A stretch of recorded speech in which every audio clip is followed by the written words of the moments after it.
We're back with Robbie Alm, Senior Vice President of Public Affairs at Hawaiian Electric Company.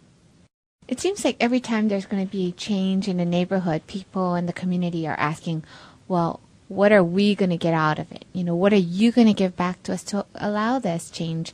Do you think that's an important strategy to working hand in hand successfully with each other, is to first go in saying, this is what you're going to get out of it, and to get that, this is the change that needs to occur? In a sense, I think particularly if you're citing something like a power plant. I mean, if you're putting in a facility that people will embrace or enjoy, that's one thing.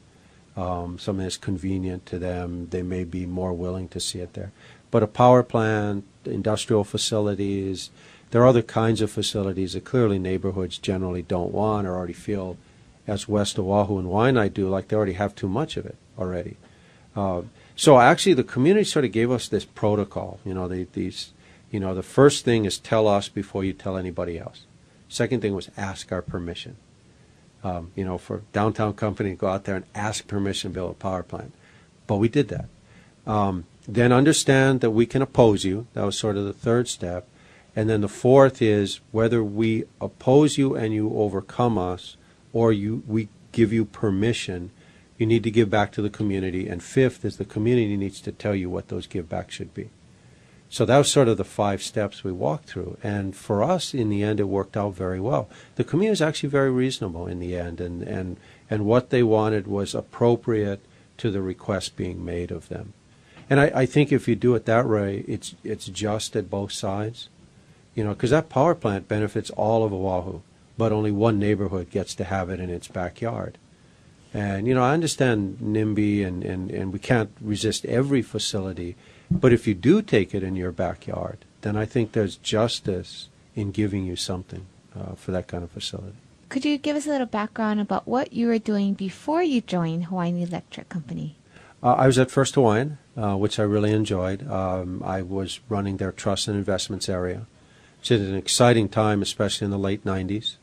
But it was also an area that First Hawaiian had not been involved, especially in the investment side, as much. And so one of my jobs when I got there was to understudy the head of the trust area, Philip Ching, and then to move the bank into retail investments, mutual funds, and annuities. And so it was fun to be part of that change process. I enjoyed the days at First Hawaiian and had a good experience there. I might have stayed there forever, except Walter asked me to move to the mainland, which is just not in my cards. But as I told him, I appreciated what he was trying to do organizationally. But for me, this is it. I was born here, raised here, and I'm going to stay here my life. And so we wished each other well, and I moved on to Hawaiian Electric. We were talking a little bit before the show, your relationship with Mike McCartney, who's the chairman of the Democratic Party now, used to run PBS, Hawaii. And then an interesting project you folks had worked on. Can you share that with us? Sure. Right after I left state government, and I had been in both the Arioshi and Waihee administrations, and when I left state government, Mike called me, and he was then in, I think, chairing government operations, and asked if I'd be interested in spearheading an effort to look at reorganizing government.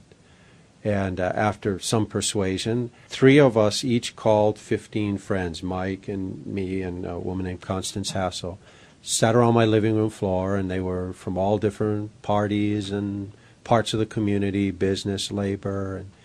And so the topic was government reorganization, and went around the room, and everybody took like 2 or 3 nights to get everybody's thoughts on the table.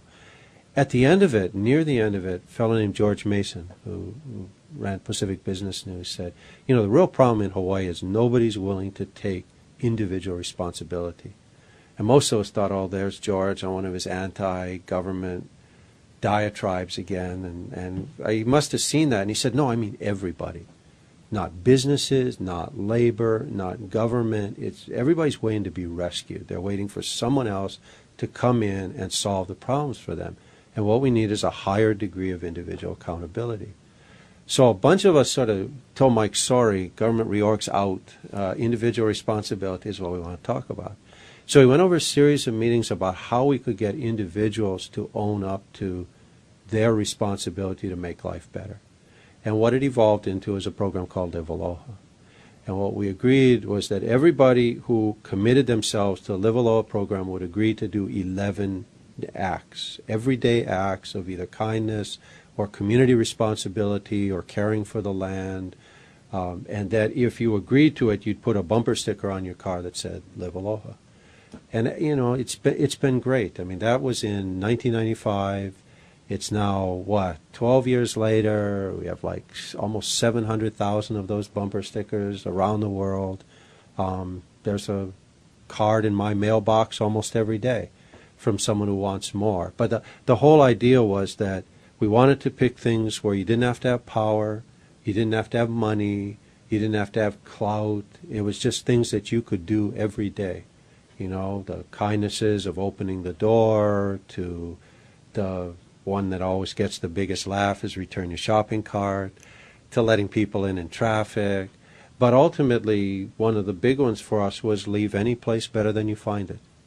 You know, whether that's a picnic ground or your job or, at the end of the day, life. You know, leave it better than you found it. You know, and make that your responsibility. One of the ones I like is pick up litter. You know, you had a campaign earlier in Hawaii, don't litter. That's like saying don't hit people. I mean, good, but that's not far enough. But I mean, if you really love this land and there's litter sitting on it, that should pain you. You know, you should do your best to go over and pick it up. And the fact that you didn't put it there doesn't matter to the land. It doesn't matter to the life the rest of us lead. It's there, and it's a problem. Pick it up. So it's a fun program. We all enjoyed doing it. Mike was a part of that, as were a number of other people. Thanks for tuning in. Stay tuned for more on Greater Good Radio.